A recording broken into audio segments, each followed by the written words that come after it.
Bienvenidos otro mes más a Zarabanda Televisión, la tele de Rivas. En el debate de este mes, justo después de las fiestas de Rivas, hablaremos del tema de la música que ya hemos abordado en la revista de este mes. Contamos con unos invitados e invitadas de lujo. Bienvenidas Nerea, Jorge y Toñi. Muchas gracias. Muchas gracias por venir.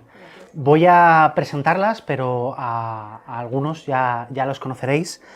Toñi Muñoz es contrabajo de la Orquesta Tanor, una de las orquestas de aquí de Rivas más conocidas. Bienvenida. Gracias, muchas gracias por invitarnos. Gracias a ti por venir.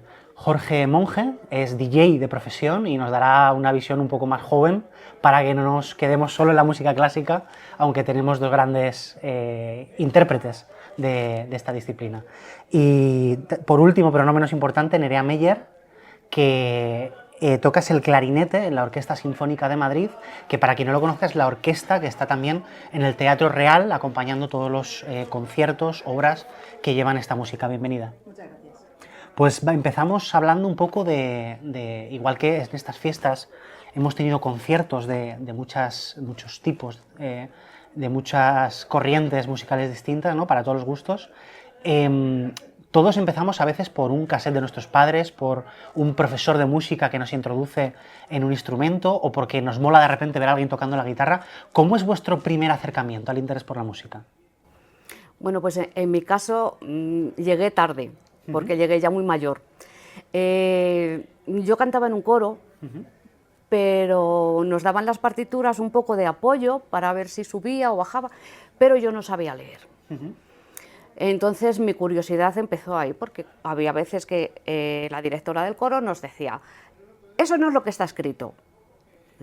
¿Qué es lo que está escrito? Pues, vale, pues ahí ya me picó un poco la curiosidad y bueno, pues en un momento dado en la escuela pues quedaron vacantes de contrabajo y me metí ahí porque era lo que había, pero luego el contrabajo me enamoró y bueno, pues hasta ahora. Qué bueno. Y tú, Jorge, como eres muy veterano, hace unos meses, no es broma, ¿cómo fue tu acercamiento a la música? Pues a ver, yo empecé desde pequeñito, de lo que escuchaba en la radio del coche de mis padres. Pues bueno, se escuchaba Michael Jackson, se escuchaba Queen, también bandas españolas, Estopa. Y yo me acuerdo que yo de primeras me enamoré de Michael Jackson en su época. A mí me encantaba, yo recuerdo que les pedí a mis padres que me compraran un CD de un álbum que se grababa él en directo, haciendo conciertos, y yo me acuerdo de bailando en mi salón, poniéndome el CD con la música. Yo creo que esos son los primeros recuerdos así más cercanos a la música. Luego ya sí que bueno, me empecé a interesar más por la música electrónica y otros demás géneros, pero así de primeras lo que me ponían mis padres en la radio, a mí me encantaba escuchar todo. Y pues bueno, así con Michael Jackson empecé bailando en mi salón. ¿Y te salía el moonwalk o no? No. Y ahora tampoco, Qué bueno, qué bueno. Pues luego hablaremos también de eso, esa variedad de géneros musicales, ¿no? Y cómo parece que hay como ciclos, ¿no? Que a veces algunos géneros se escuchan más, luego menos, y luego al final todos están incorporando algo a la música y luego hay como debates a veces muy encendidos, pero todos se escuchan por la gente y eso quiere decir que algo nos remueve por dentro, ¿no? ¿Cómo fue tu caso, Nerea? Bueno, en mi caso mis padres les encanta la música, los dos. Y ellos quisieron estudiar música de pequeños, pero no empezaron a estudiar. Y luego ya de mayores sí que empezaron con solfeo y tal. Y decidieron que cuando tuvieran hijas o hijos les meterían en música, o sea, tendrían estudios musicales. A mí me encantaba llegar a casa, a ellos les gusta mucho la ópera y yo llegaba y me acuerdo que ponía los discos también de Ana Belén y de Michael Jackson, me encanta también. Y sí que me obligaron a estudiar música porque realmente yo no quería. Pues, cuando eres un niño pequeño pues prefieres quedarte en casa merendando. Pero me obligaron y al principio no quería, durante mucho tiempo no quise, pero al final me llegó a gustar, entré en conservatorio y luego ya pues continué con los estudios musicales y sí, siempre se lo agradeceré porque si no me llegan a obligar, pues no. Fíjate, de no gustarte a vivir de ello, eso, a enamorarte de la música. Porque en España no existe una enseñanza musical reglada en los colegios. Sí que es verdad que hay música, pero no, en mi opinión no se enseña como para que los niños tengan pasión por la la música, o aprendan a cantar, o aprendan a tocar algún instrumento. ¿Cómo recordáis en el sentido, todos tenemos la experiencia del vecino o la vecina cuyo hijo está en ese momento del instituto o del colegio en el que aprende a tocar la flauta, ¿no? Que es un infierno para todos los vecinos y vecinas? ¿Cómo creéis que se da ese primer acercamiento, digamos, educativo a la música, que dices que no siempre es, digamos, algo que invite a cogerle ese cariño? Sí, yo pienso que se hace un poco desde un punto de vista muy teórico y creo que debería ser muchísimo más práctico. Creo que los niños, simplemente con que se les enseñara a cantar, ya sería un acercamiento mucho más que suficiente, porque la voz es nuestro instrumento más natural, todos podemos cantar.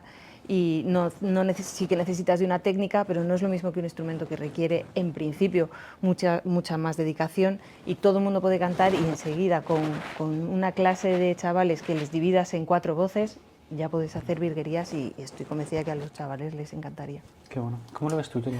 Pues la verdad es que para cubrir esa falta de, pues como decía Nerea, de enseñanza, la orquesta Tanor tiene un programa que son, bueno, nosotros le llamamos los conciertos didácticos, en los que, bueno, pues se invita a participar a los colegios y a los institutos de aquí, de Rivas y alrededores, para que conozcan la música, para que se acerquen a la música. Son obras divertidas, obras que les pueden aportar algo.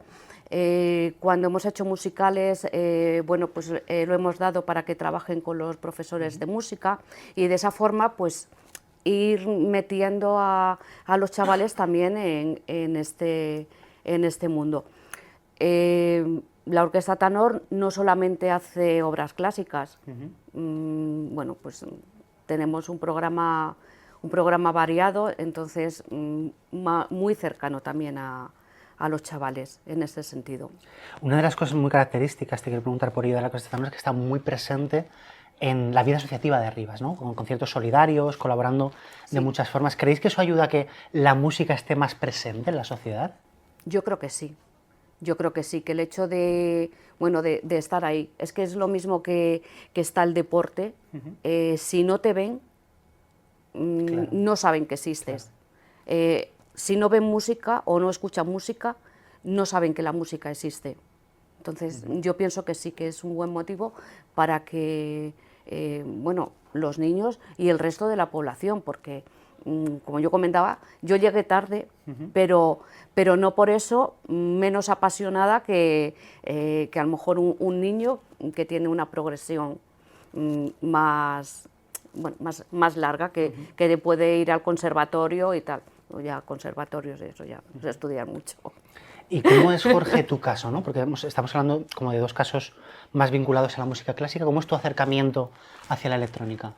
Pues yo empecé la música electrónica sobre todo porque, bueno, en mi época fue el crecimiento de YouTube, de la red social, y bueno, había youtubers, pues bueno, que en sus vídeos ponían distintos tipos de música. Había uno que me gustaba mucho, el Rubius, claro, que él desde que empezó ya introduzco la música electrónica en prácticamente todos sus vídeos. Yo me acuerdo viendo viajes que él hacía a festivales a los que le invitaban de música electrónica, y claro, yo ver ese mundo me encantaba.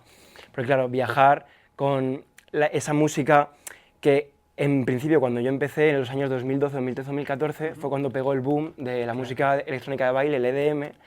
Y claro, fue tan boom, todo el mundo escuchaba esa música, a mí me empezó a gustar muchísimo, sobre todo lo que te digo, de ver cómo él viajaba por todo el mundo en relación a vivir ese mundo de la música, de estar en comunión, ¿sabes? De todo el mundo de los festivales, estar ahí por la misma razón, pues a mí ese mundo me enamoró. Y desde primeras me enamoré de la música electrónica. Qué bueno. Justo en esos años que comentabas es cuando en Rivas sale una experiencia muy chula que también entrevistamos, una entrevista a mi compañero Sergio, que es Espacio 4, que es una radio propia de Rivas, ¿no? Que intenta un poco incorporar, muy vinculada a la música electrónica, aunque no solo, a mucha gente joven que a lo mejor no tenía esas opciones musicales que a ellos les interpelaran tanto, y consigue atraerlos, ¿no? a saber montar eventos, a saber qué hace un técnico de sonido, a saber hacer de DJ, a saber, digamos, otro acercamiento distinto a la música del que a lo mejor estamos acostumbrados. ¿Cómo ves esa oferta que muchas veces puede asistir desde instituciones como el ayuntamiento para las personas más jóvenes? A mí me parece esencial. Esencial porque es que al principio cuando tú lo ves desde fuera todo, lo ves como un poco igual inaccesible. Claro. Lo ves tan lejos porque realmente si tú no tienes cosas cercanas como una asociación en tu barrio donde tú puedas entrar, puedas ya aprender, ver cómo funciona ese mundo, igual tú lo ves en vídeos, en cantantes famosos, claro, lo ves tan lejos, entonces esa asociación, ese tipo de asociaciones te lo acercan mucho más, te lo dan mucho más accesible de la forma que tú puedas empezar y lo veas mucho pues más cercano y de la manera en la que veas que tú puedes estar ahí, puedes ser parte de ello, puedes aprender y puedes crecer con ese tipo de cosas. Y para mí es, vamos, esencial. Yo formo parte de Espacio 4 y es esencial, vamos, para los chavales. Toda la gente nueva que entra, yo entré hace 4 o 5 años y vamos, es que vamos, lo veo súper perfecto. ¿Y cómo lo veis vosotras también a nivel de oferta cultural? Tenemos instalaciones como el auditorio que son muy potentes. ¿Qué oferta veis a nivel musical que existe en Rivas? Pues, a ver, yo creo que oferta hay, aunque nunca es suficiente, ¿vale? Lo que sí veo que faltan son medios, porque vamos, yo por la experiencia que tengo, con la demanda de plazas que hay en la escuela de música, Claro. haría falta una escuela de música más grande y un conservatorio. Porque la población que tenemos en Rivas yo creo que es lo suficientemente grande y lo suficientemente activa musicalmente hablando para poder tener pues una escuela más grande, incluso un conservatorio. ¿Cómo lo ves tú, Nerea? Sí, estoy de acuerdo contigo. Es verdad que la escuela de música en Rivas se queda un poquito pequeña y la cantidad de población que hay ahora mismo pues es que no cubre las demandas. Además también es sorprendente, por ejemplo, que Rivas no tenga una banda de música propia municipal bien grande, porque eso atrae muchísimos chavales. Muchísimos chavales empiezan en... Bueno, sí que tiene una banda, la Sí, de tiene la la banda de la escuela, de la pero escuela. quiero decir que tú, por ejemplo, te acercas a otros pueblos de la Comunidad de Madrid y a lo mejor incluso tienen dos bandas Sí. que rivalizan entre ellos y que los chavales enseguida llegan y, oye, quiero estudiar, pues tú toca pues el trombón y le ponen ahí al trombón, ¿no? Sí. Y eso es una manera de acercar la música a los chavales que aprenden casi sin darse ni cuenta porque es como un juego, ¿no?, para ellos.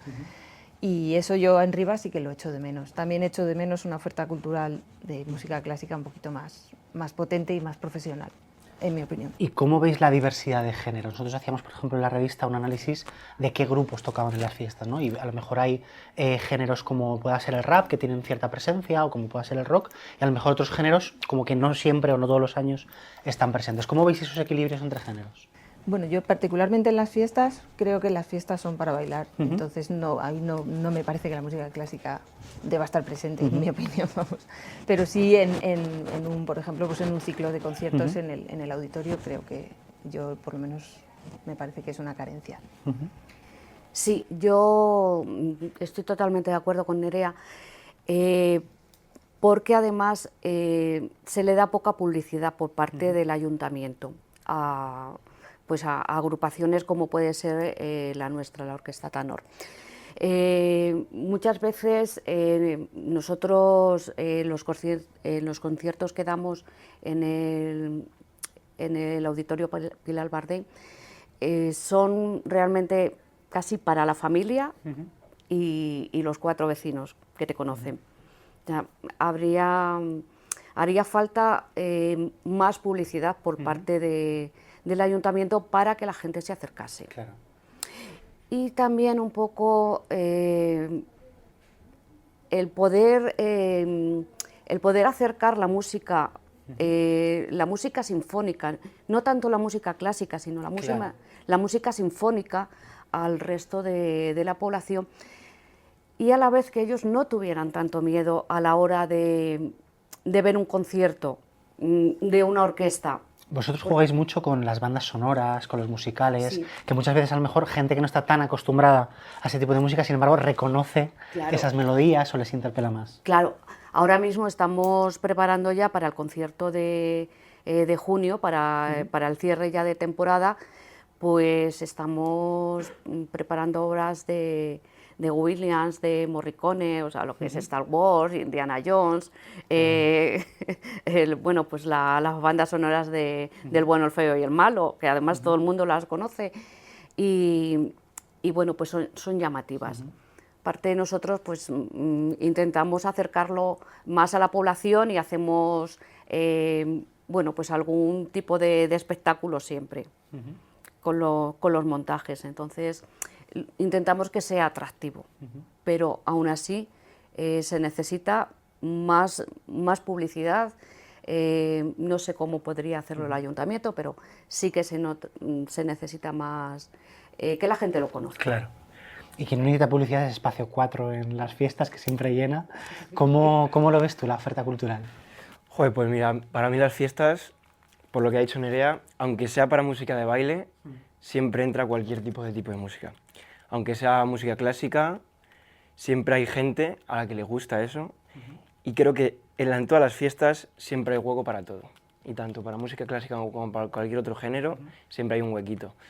Luego, pues ¿cómo veo las fiestas? Pues nosotros desde Espacio 4, como lo vivimos, montamos un escenario y en ese escenario, cada día del festival, abordamos un tipo de género. Unos días hay rock, otros días hay indie, hacemos rap, hacemos música más urbana como reggaetón, trap y demás. Y nosotros sí que siempre intentamos abordar todos los tipos de música dentro de lo que cabe en géneros urbanos y más rock y pues como géneros musicales más comerciales en ese sentido. Pero siempre intentamos abordar todos los tipos de género y a la gente le encanta, porque siempre cada uno tiene su día en el que pone el género que a él le gusta y puede ir a disfrutar y a bailar a las fiestas. En el editorial de la revista de este mes, cuando hablábamos de música, mencionábamos una canción de Chuck Berry, que era Roll Over Beethoven, y esa canción habla de cómo el rock, ¿no?, se estaba imponiendo, o se quería imponer a la música clásica como el género de referencia. Después del rock vino el pop, después del pop han venido esos géneros urbanos. ¿Qué ocurre en la sociedad para que cambien esos géneros de referencia? ¿Qué cambios creéis que se están reflejando en la música? Bueno, pues a ver, al final la industria es una evolución. Entonces, las generaciones cambian, van surgiendo nuevos artistas y sobre todo, hoy en día tenemos más influencia de otros países. En el caso del reggaetón, que es música latina, antes, pues igual no había tanta, por así decirlo, comunicación para que esa música de otros sitios tan distintos y tan lejanos llegara. Ahora, hoy en día, en España han llegado ya los géneros latinos, desde hace ya 20 años, y claro, pues al final, cuando llegan otros géneros, hay gente que esos géneros le gustan. Entonces van haciendo comunidades y pues al final, pues ahora mismo el reggaetón y los géneros urbanos están más a flote porque es lo que les gusta a los jóvenes y como he dicho, pues al final, hoy en día llega mucha más información de otros lugares y sobre todo musicalmente. ¿Cómo lo veis vosotros, Nerea? Sí, estoy de acuerdo, que es tal cual. Lo que pasa es que, bueno, también yo creo que en la música, igual que en cualquiera de las otras artes, aparecen nuevas innovaciones, ¿no? Pero nunca se pierde, digamos, la esencia de dónde venimos, ¿no? Igual que en el arte, pues nadie desprecia a Velázquez ni a Goya, aunque aprecies a nuevos artistas, ¿no? Claro. Digamos que esa base es importante porque es como el gran arte, ¿no? Y luego ya, pues ya veremos lo nuevo que sale, si perdura o no perdura, ¿no? Totalmente de acuerdo. Porque bueno, siempre tenemos la base de los anteriores y bueno, pues habrá que ir incorporando los nuevos por el tiempo que tengan que estar. Y me llama la atención, por ejemplo, esa equiparación que se hace a veces, ¿no? Por ejemplo, el rock lo tenemos muy asimilado a Mayo del 68, a la rebeldía juvenil, y probablemente de la gente joven cada vez escucha menos rock y escucha otros géneros, ¿no? Como a lo mejor igual el rap vehicula más esa rebeldía. ¿Qué creéis que condensan algunas canciones, ¿no? Que las identificamos con épocas? Podemos pensar en la transición y determinados cantautores, en el rock o el rock radical vasco y determinados movimientos más contestatarios.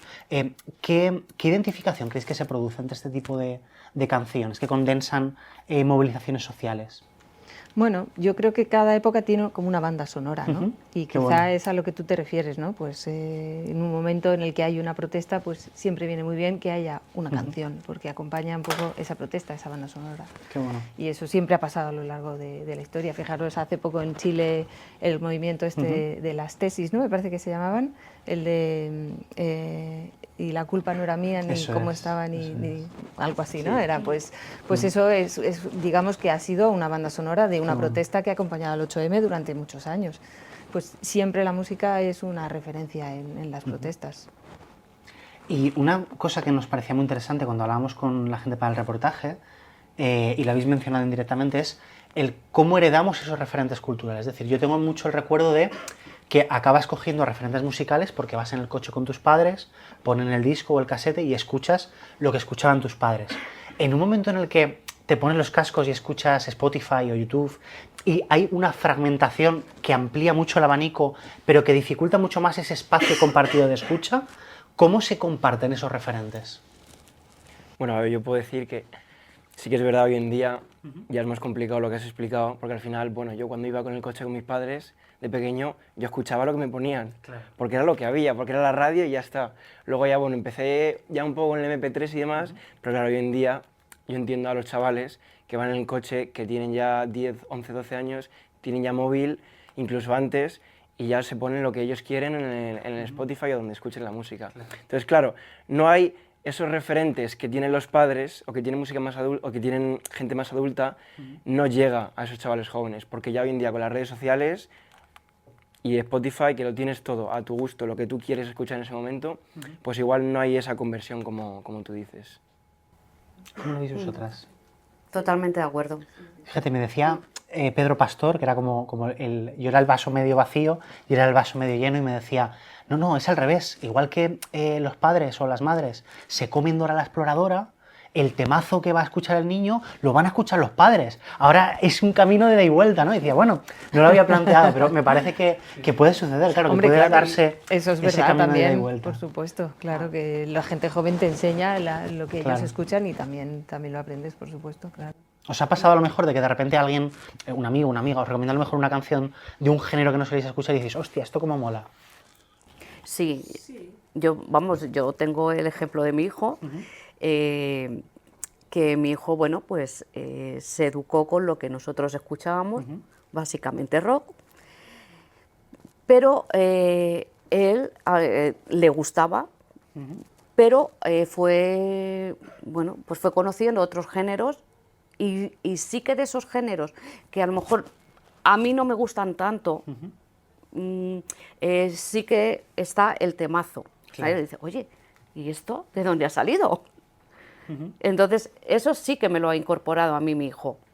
Mi hijo, pues eso, escucha la música pues que escuchan ahora, pues, bueno, pues los señores de 30 años. ¿Cómo lo ves tú, Nerea? Bien, sí, también estoy de acuerdo, claro, que mis hijas también me ponen cosas que yo a lo mejor no escucharía y dicen, pues mira, escucha esto. Lo que pasa es que ellas tampoco son muy modernas, digo. Musicalmente hablando, No ¿no? son muy modernas. Fíjate, a veces pasa como que se dan como esas suspicacias, ¿no? Por ejemplo, cuando se habla muy mal del reggaetón y se dicen, no, es que es machista. Y luego te pasas a pensar y dices, bueno, es que tú escuchas canciones de Loquillo y a lo mejor feministas ya te digo. tampoco son, ¿no? Ya te digo. ¿Creéis que a veces falta como esa comunicación de ni lo de antes era el no va más, ni lo de ahora? O sea, que a lo mejor idealizamos lo que hemos escuchado nosotros. Sí, en mi opinión, lo que hay con el reggaetón, digamos, esta etiqueta que tiene de que es machista, seguro que hay reggaetón machista, pero seguro que hay reggaetón que no lo es tanto. Pero yo te digo que hay canciones de los Beatles que hablan de voy Claro. a perseguir a tu novia, o sea, como me dejes y te voy a matar, o te voy a pegar, Claro. y son los Beatles. Y nadie ponía el grito en el cielo. En mi opinión, esta crítica que hay hacia el reggaetón tiene más tintes de clasismo Claro. que de otra cosa.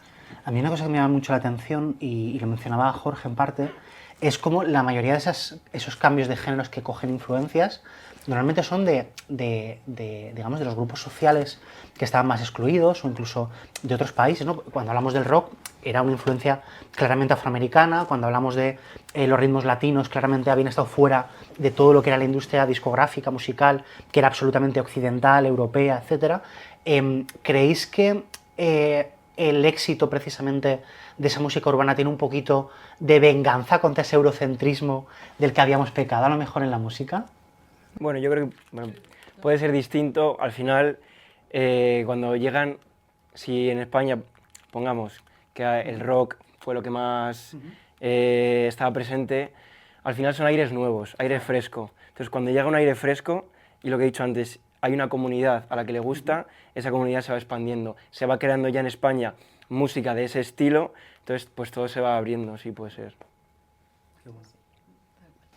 Y quiero preguntaros por cómo escucháis música. Es decir, muchas veces tenemos canciones o géneros que asociamos a celebraciones, a personas, a emociones. ¿Qué tipo de canciones o de géneros escucháis vosotras cuando, por ejemplo, estáis contentos o cuando es un día de celebración?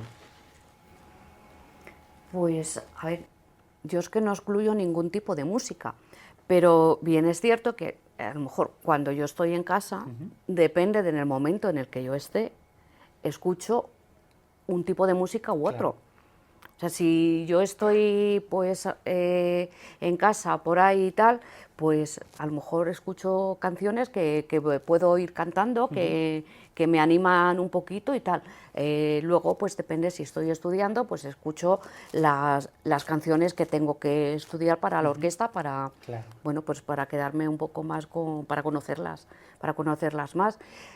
Cuando estoy en una celebración, pues me encanta la música en la que me pueda desparramar y darlo todo. Qué bueno. No sé, pero vamos, yo lo doy todo. Yo creo, por ejemplo, a mi madre que se ponía ópera en casa cuando se ponía a barrer, se ponía ópera a todo volumen, ¿no? Y lo hacía volando con esa música. Le daba como mucha energía. Claro, además sí. la cantaba. Eso es. Yo puedo decir, yo lo comparo mucho cuando voy en el coche, pues depende de cómo me siente ese día, depende de lo que esté pensando, en las cosas que tenga en la cabeza, pues sí que me pongo música más alegre, o bueno, música más triste, porque realmente la música es lo que te llega, es un sentimiento. Entonces, cuando tú estás triste, no sé si os ha pasado, a veces te da la sensación de que te quieres poner música todavía más triste para remarcar, claro, para remarcar ese sentimiento. Vamos, a mí me ha pasado muchas veces. Y pues bueno, sí, depende de la situación del día, pues te gusta pues una música que vaya más con cómo te sientes ese día, cómo lo que estás, los sentimientos que tienes, lo que tienes en la cabeza, ¿sabes? ¿Cómo lo Sí, ves, bueno, Nerea? yo en mi caso, como la música es mi profesión, estoy siempre tocando, siempre ensayando, escucho la música de las obras que estoy preparando, que vamos a preparar, de las óperas que vamos a tocar en el Real, y sobre todo pues escucho versiones diferentes de diferentes directores, de diferentes orquestas, de diferentes solistas, cantantes, y eso es lo que más escucho yo, la verdad. En el caso de óperas, de música clásica, que a lo mejor estamos menos acostumbrados a escucharlas, ¿hace falta educar un poco el oído o ir acostumbrándose a ese tipo de En mi temas? opinión, sí. Y si sabes algo sobre la obra, sobre el compositor, sobre cuándo la escribió, cómo la escribió, un poco el contexto histórico, ayuda mucho también a entender la música. Sí, totalmente de acuerdo. En el momento que te metes un poquito en la obra y bueno, pues investigas ahí un poquito, como que te llega más. Porque hay obras, yo personalmente, hay obras que a lo mejor a priori no he conocido, pero lo que dice Nerea, en el momento que empiezas un poco a buscar, pues, qué significado tiene esa obra, el momento en el que se escribió, el autor, su biografía, porque no es lo mismo que la escriba con 30 años a que la escriba con 50. Sí, una vez que te envuelves en la obra, como que la entiendes mucho mejor. Yo pienso en eso que decís ahora, por ejemplo, por ejemplo, grupos como Marea, ¿no? Que es como eso, lo que decías de para estar triste, ¿no?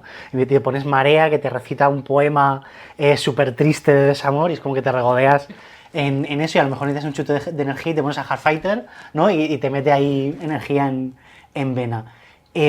Con estos géneros que a lo mejor es más complicado acceder, ¿creéis, por ejemplo, que vimos un buen momento, o al menos es mi sensación, con los musicales, ¿no? Hay algunos como El Rey León que han sido muy conocidos, ahora lo está petando The Book of Mormon, que quien no haya ido se lo recomiendo muchísimo. ¿Creéis que es un buen momento, por ejemplo, para los musicales, que además, más allá de la parte musical, tienen como esa parte, digamos, de que te están contando, representando también alguna escena? Sí, bueno, el teatro musical es un poco una evolución de la ópera. El teatro musical empezó en los Estados Unidos, sobre todo por influencia de los emigrantes que viajaron desde Alemania por la Segunda Guerra Mundial. Y en Alemania en aquel momento sí que había un teatro musical en los teatros, en los cafés, en pequeño formato. Y todos estos emigrantes que se fueron a Estados Unidos por la Segunda Guerra Mundial, judíos, muchos, pues empezaron un poco a crear el teatro musical, Kurt Weill y después, ya mucho más adelante, Leonard Bernstein con West Side Story. Y ese tipo de teatro musical, digamos que ha evolucionado a su vez en lo que son los musicales actualmente, que a mí personalmente no me encantan, porque Bueno, no me encantan, no sé por qué, te gustan o no te gustan. Me parece un poquito artificial y también me da mucha rabia que los músicos que hay son muy poquitos, es mucho de sintonizador, ¿sí? Sintetizador. Sintetizador, gracias. Sintetizador, que se supone que es una orquesta entera, pero que en realidad son 2 personas tocando teclados que imitan una orquesta. Entonces, claro, a mí eso me duele un poquito. Porque... sí, me duele porque, claro, pues nosotros ahora mismo en el Teatro Real estamos haciendo los maestros cantores de Nuremberg, somos 200 y pico personas entre el foso de músicos en la orquesta y el coro de arriba, y claro, pues es que eso da trabajo a muchísima gente. En cambio musical, pues no da trabajo a tanta gente. Entonces, a mí desde ese punto de vista me duele un poco. Ahora os preguntaré por esa parte de tratar de vivir de la música, ¿no? Que es muy complicado. Pero yo quería preguntar, Jorge, por la electrónica, ¿no? ¿Qué es un sintetizador? ¿Qué tiene de distintivo este género? Bueno, a ver, no soy un experto para explicarlo, pero bueno, lo voy a intentar explicar para que la gente lo entienda. Un sintetizador, por ejemplo, hablando de un piano, tú en un piano antiguo, por ejemplo, pongamos un piano de pared, tú tocabas el piano y el sonido que salía era el sonido, para que se entienda, de un piano clásico. Entonces tú con un sintetizador, realmente, cuando es electrónico tienes, no sé, cientos de sonidos que tú puedes, si quieres, meter con un ordenador, y claro, tú tocas el piano, tocas notas, y esas notas pueden tener un sonido más electrónico, más clásico, más de rap. O sea, al final, es lo que dice ella, ya no necesitas tanto equipo, porque con esto cualquier persona en su casa puede hacer las melodías que él quiera de cualquier género, porque puedes meter el sonido que tú quieras. Y justo ahora con el tema laboral que planteabais, igual que decíamos antes que es más difícil ese relevo intergeneracional cuando ya no dependes de una radio o de un casete, también se ha democratizado el acceso, es decir, es más fácil acceder a artistas que a lo mejor antes no tenían ese acceso a canales mainstream, digamos. Claro, yo lo veo de 2 maneras. Hoy en día es mucho más fácil tú en tu casa crear tu música, exponerte al mundo y exponerte a que tanta gente te conozca, pero claro, ya que tanta gente puede hacerlo, está todo sobresaturado, por así decirlo, ¿no? Que nunca falta música, oye, pero al final, claro, tú por ejemplo te metes a Spotify y no sé si cada día se subían cientos de miles de horas de canciones. Entonces, como cualquiera puede hacerlo desde su casa, cualquiera puede hacer música, pues al final se satura un poco, ¿no? Entonces, bueno, pues lo que te digo, por una parte es bueno porque, joder, nunca falta música, siempre hay gente brillante que si no tuviera esa opción desde su casa, sin presupuesto, hacer música, no saldrían al mundo, por así decirlo. ¿Cómo lo veis, Turi? Sí, pues a ver, antes también el acceso a la música era o te comprabas el disco o ibas al concierto. Claro. Ahora sí que hay más posibilidades, pues eso, con Spotify, con los canales que hay, pues para poder acceder a escucharla y a divulgarla. Porque antes si eras músico y tenías un grupete o tal, pues la verdad es que o eras muy bueno, o del barrio no pasabas. O tenías a alguien que te avalara. O tenías a alguien, efectivamente, tenías a alguien que te avalara. ¿Y cómo lo ves, Nerea? Porque en tus sectores, que son muchos años de conservatorio, es también muy competitivo, o sea que hay que ser muy bueno para entrar en determinadas orquestas porque la competencia es muy alta. Sí. ¿Es posible vivir de la música? Es posible porque yo vivo de la música, soy un ejemplo vivo. Aquí está, lo hemos traído en exclusiva para Zarabanda. Existe. Sí, en mi caso, en mi gremio, digamos, nosotros empezamos desde muy pequeños a estudiar, efectivamente, el conservatorio, son muchos años de carrera, porque es desde que eres pequeñito, vas subiendo, digamos, etapas, profesional, medio, superior, después te puedes ir a estudiar fuera, yo me fui a estudiar fuera, y después para entrar en una orquesta sinfónica profesional se hace una especie de oposición, que es una oposición que tiene fases eliminatorias, digamos. Tienes una primera fase en la que todo el mundo se presenta y el tribunal va descartando. Entonces en la segunda fase a lo mejor quedan 10 de aquellos primeros que se presentaron, que depende del instrumento, puede ser, pues no sé, entre 80 y 100 o 150, y de esos 10 después ya, pues a la final pasan como 3, una cosa así. Y luego ya, pues normalmente hay una plaza y solo gana uno. Entonces sí que es complicado en ese sentido porque hay muy pocas plazas, sobre todo, por ejemplo, para instrumentos, violines hay más en una orquesta sinfónica, pero clarinetes, pues a lo mejor hay 4 o 5 en la plantilla, ¿no? Claro. Y lo curioso de nuestras pruebas es que se hacen con cortina. El tribunal no ve quién está tocando. Qué bueno, esto es como cuando se habla en el cine lo de las pruebas a ciegas. Exacto. Qué bueno, qué bueno. Exacto. Entonces el tribunal valora nada más que lo que oye, pues no, Qué no bueno. valora. Claro, para evitar cualquier tipo de sesgos de apariencia, raza, Eso es, género. eso es. Qué bueno, qué bueno. Quiero preguntaros para que os mojéis y recomendéis canciones. Y quiero plantearos que ahora dentro de muy poquito hay elecciones europeas, la Oda a la Alegría, digamos que es el himno que asociamos a la Unión Europea, canciones que os despierten valores positivos, de igualdad, de libertad, que os gustaría escuchar metafóricamente en las próximas semanas. Bueno, si hablamos de música clásica no decimos canciones, decimos obras. Obras, perdón. Pero bueno, no pasa nada, ¿eh? Es que todo el mundo dice lo de canciones, pero no son canciones, son obras.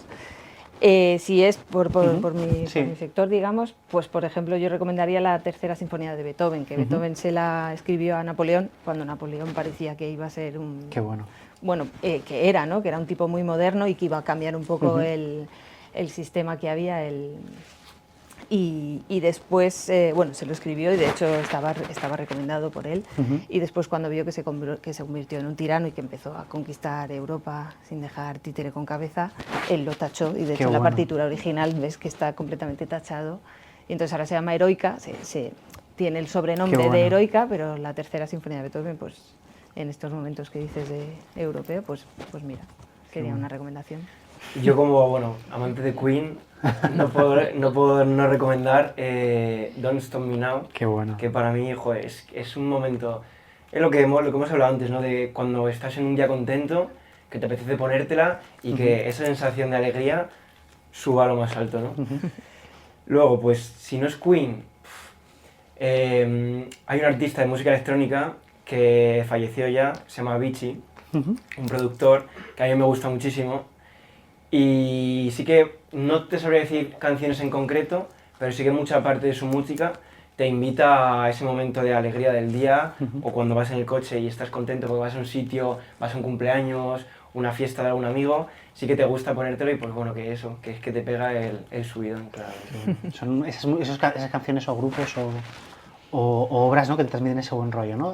Mi hermano, por ejemplo, le encanta el canca, porque dice que siempre es capaz, esas canciones del canca, de ponerle de buen humor. Entonces, que para ir a trabajar o para algo que necesites como ese puntito de optimismo, siempre lo recomienda, ¿no?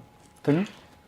Yo es que para que me dé el subidón, cualquier canción de los 80, bailonga, con eso tengo suficiente. O sea, hemos venido a bailar, ¿no? Hemos venido a bailar. O sea. Perfecto, perfecto. Y hablando de Europa, os quería plantear cómo habéis visto toda la polémica que ha habido con el boicot o no boicot a Eurovisión a raíz de que Israel, digamos, se le permitiera participar a pesar de lo que está sucediendo en Gaza. ¿Qué creéis que simboliza que un festival de música, digamos, se den estos problemas, ¿no?, que exceden lo musical?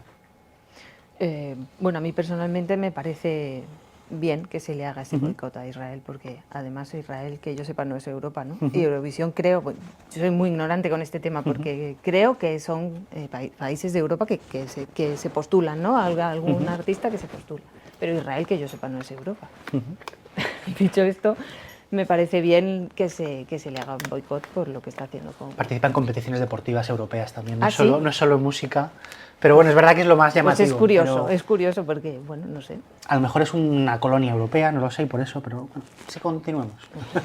Bueno, a mí no me gusta mojarme en cosas de política, pero sí que puedo decir que cuando la mayoría del pueblo va a favor de algo y es una lucha, pues bueno, no sé, es que no me quiero mojar, pero bueno, al final, bueno, Rusia no ha estado en Eurovisión por X motivo y hay otros países como Israel que sí que se le ha dejado. Claro, que habría una doble vara de medir, ¿no? Exacto. Un país que invade a otro se le veta de un certamen, pero a alguien que está cometiendo un genocidio, o al menos hay indicios de ello según la justicia, no se le aplica el mismo baremo, ¿no?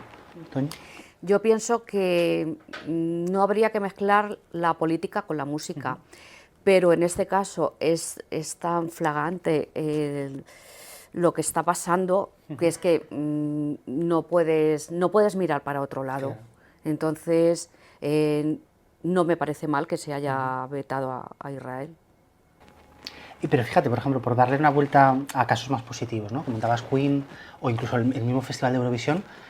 Muchas veces la música también ha servido, por ejemplo, para que expresiones de género disidentes o minoritarias o que en algunos momentos han estado perseguidas pudieran expresarse, ¿no? Y a veces muchas cantantes o músicos, digamos, se les permitía desde la música expresiones que en la vida, digamos, no estaban tan permitidas. ¿Creéis que la música también ha ayudado a esa ampliación de expresiones de género?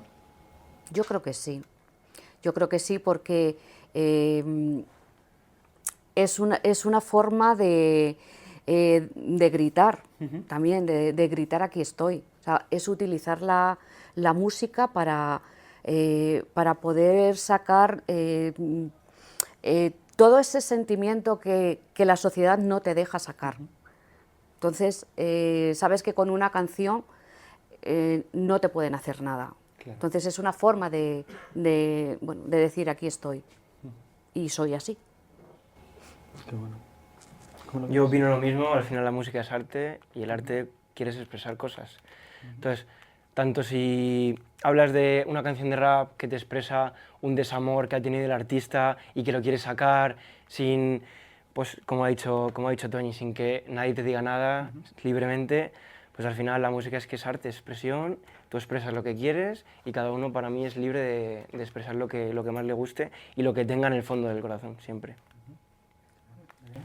Sí, totalmente. Yo creo que el arte es política y creo que a lo largo de la historia se ha demostrado, en el caso de los compositores, por ejemplo, este caso que decía yo de Beethoven, claro, se lo dedicó a Napoleón porque era una ruptura con el antiguo régimen y a Beethoven le gustaba eso porque era un hombre muy moderno, muy socialmente muy sensible con lo que estaba pasando.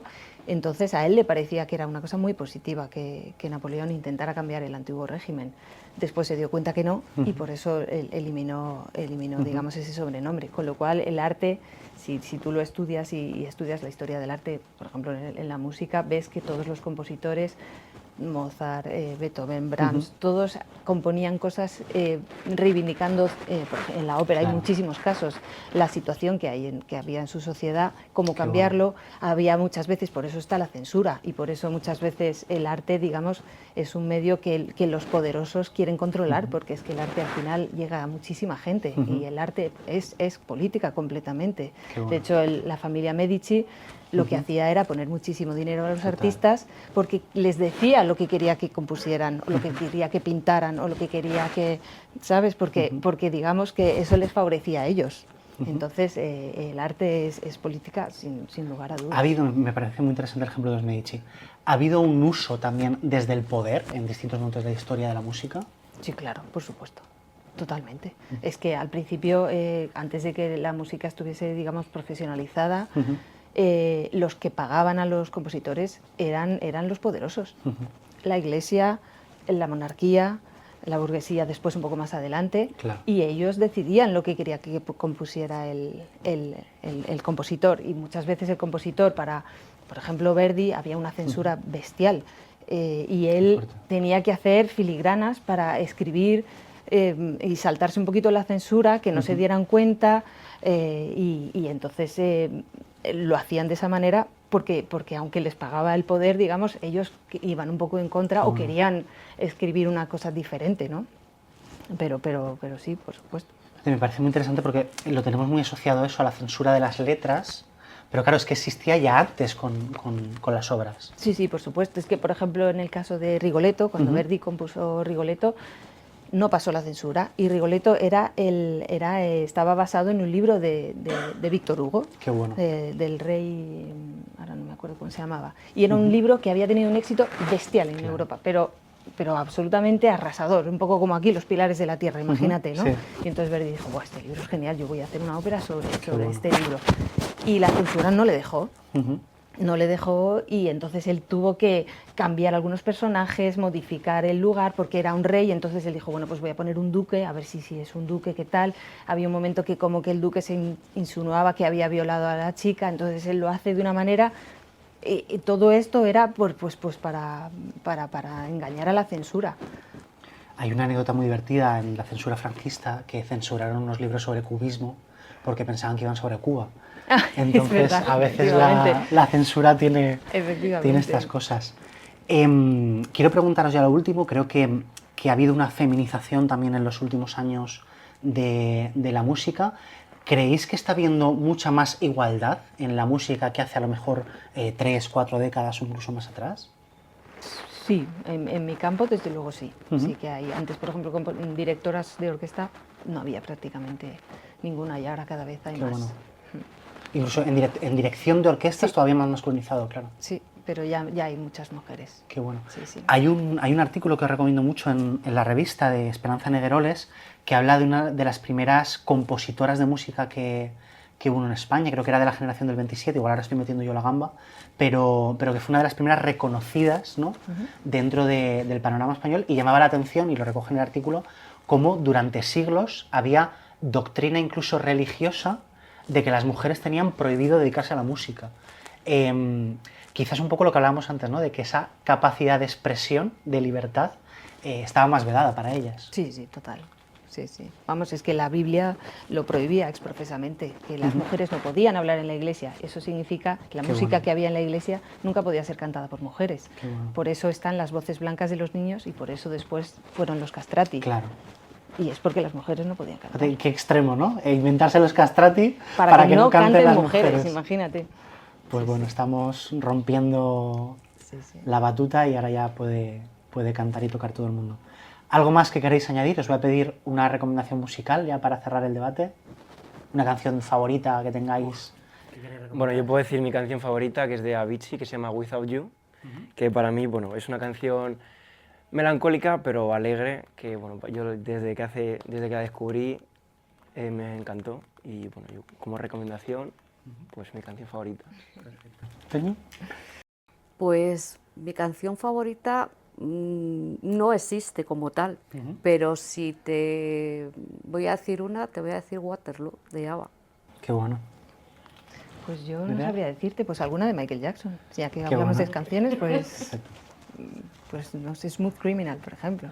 Pues con uno de los grandes nos despedimos. Y bueno, pues voy a hacer una confesión ahora que no nos ve nadie. Y es que yo tardé 3 años de guitarra en darme cuenta que no tenía oído para la música.